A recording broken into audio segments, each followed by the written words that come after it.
Cheryl Reeve blames Lynx lack of offense on loss to Caitlin Clark. Fever. The Minnesota Lynx faced a tough defeat Sunday, falling 84-71 to the Indiana Fever at the Target Center. Despite a solid defensive performance, the Lynx's offensive struggles were apparent, especially in the final quarter. The loss was marked by a fourth-quarter collapse, where the Lynx were outscored 28-14, overshadowing the largest regular season crowd in Lynx history, with 18,978 fans in attendance. Head coach Cheryl Reeve did not mince words about the reasons behind the defeat. "I thought defensively, again, we played mostly well enough to win," Reeve said, per Kent Youngblood of the Minneapolis Star-Tribune. "But our offense put so much pressure on our defense." Caitlin Clark, the No. 1 WNBA draft, played a large role in the Fever's victory. She scored 10 of her 17 points in the fourth quarter, leading a late surge that the Lynx could not counter. Kelsey Mitchell also contributed 21 points, including a pivotal three-pointer that shifted the game's momentum. Aaliyah Boston added 17 points and 16 rebounds. Despite holding a 7-point lead entering the fourth quarter, the Lynx's offense stagnated. "We kind of got stagnant," said Bridget Carlton, who scored 17 points, made 5 of 10 threes, and had 7 rebounds and 6 assists. "We weren't getting in the paint, we weren't finding our shooters."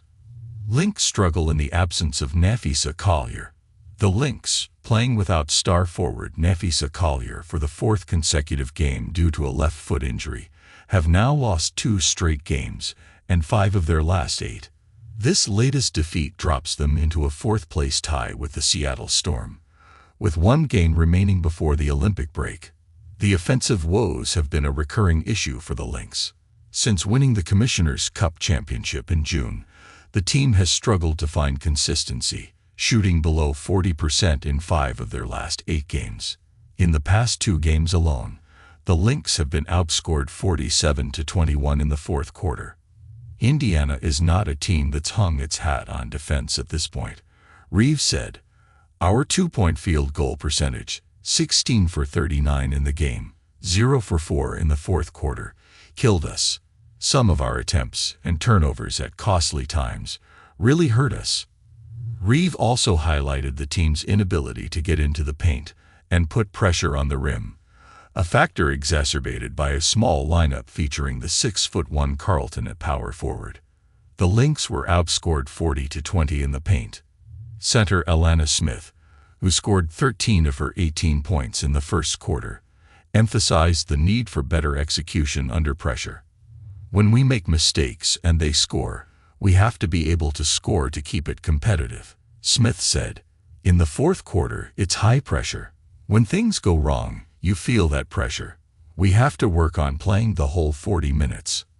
The Lynx hope that the return of Collier after the Olympic break will provide a much-needed boost to their offensive capabilities. The Lynx have 1 more game before the break on Wednesday against the Atlanta Dream. Erin Achenbach is the lead women's sports editor at Clutch Points, championing women's sports coverage and media representation. The St. Louis native graduated from the University of Missouri School of Journalism and has covered community news the last 5 years.